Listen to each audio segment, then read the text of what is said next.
UP की बहुचर्चित seat Milkipur का चुनावी परिणाम लगभग साफ है। शुरू से लेकर अब तक भाजपा अपने प्रतिद्वंदी सपा से बड़ा अंतराल बनाए हुए है। करीब आधे से ज्यादा राउंड की मतगणना हो चुकी है।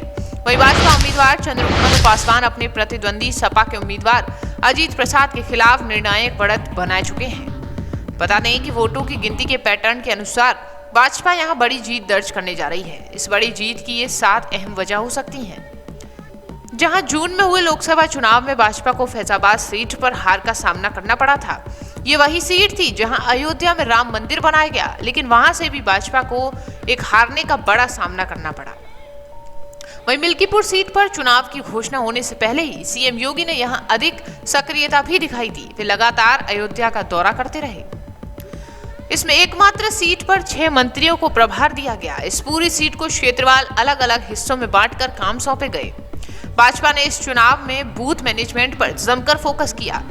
वहीं लोकसभा चुनाव के उलट इस चुनाव में संविधान बचाने या आरक्षण खत्म होने के मुद्दे गायब दिखे। लोकसभा चुनाव में एक नारा काफी मशहूर हुआ था, न अयोध्या न काशी, अब की बार अवधेश पासी। भाजपा ने ये चुनाव आक्रामक तरीके से लड़ा। सीएम योगी लगातार यहां दौरा करते रहे। अपने अयोध्या के दौरे में भी सीएम ने मिल्कीपुर का उल्लेख किया। राजीव कुमार जी का जवाब सुना था पिछली प्रेस कॉन्फ्रेंस में। उन्होंने कहा कि 9:30 बजे मेरा पहला जो है रिजल्ट आता है, पहली जो है काउंटिंग का रुझान, जो भी वोट मिले वो स्पष्ट होता है। और मैंने 8:15 बजे देखा कि बहुत आगे कोई चल रहा था, बहुत पीछे चल रहा था। अभी तो मुझे लगता है कि पहले दूसरे राउंड की गिनतियां हुई हैं। अभी तो बहुत कुछ स्पष्ट होगा, कई घंटे लगेंगे, तब जाके पता रहेगा। मैं फिर आपको स्पष्ट करूं, मेरा नहीं है, राजीव कुमार जी का इलेक्शन कमिश्नर का बयान है कि 9:30 बजे पहला जो काउंटिंग होती है उसका पहला रिजल्ट 9:30 बजे आता है।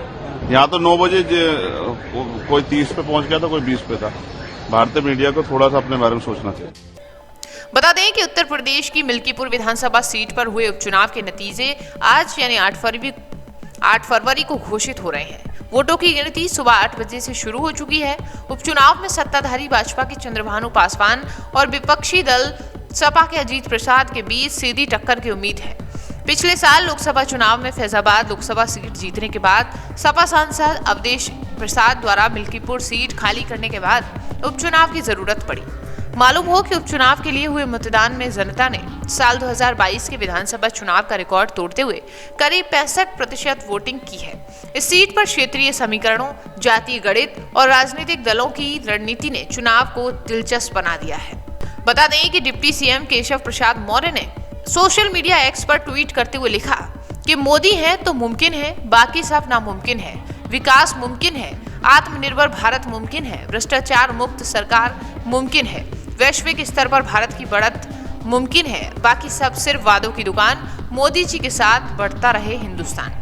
आपको बता दें कि अब तक 16 राउंड वोटिंग खत्म हो चुकी है, जहां 13वें राउंड में काउंटिंग के बाद भाजपा को 69,456 और सपा को 32,592, जबकि आजाद समाज पार्टी को 2,163 वोट मिले थे।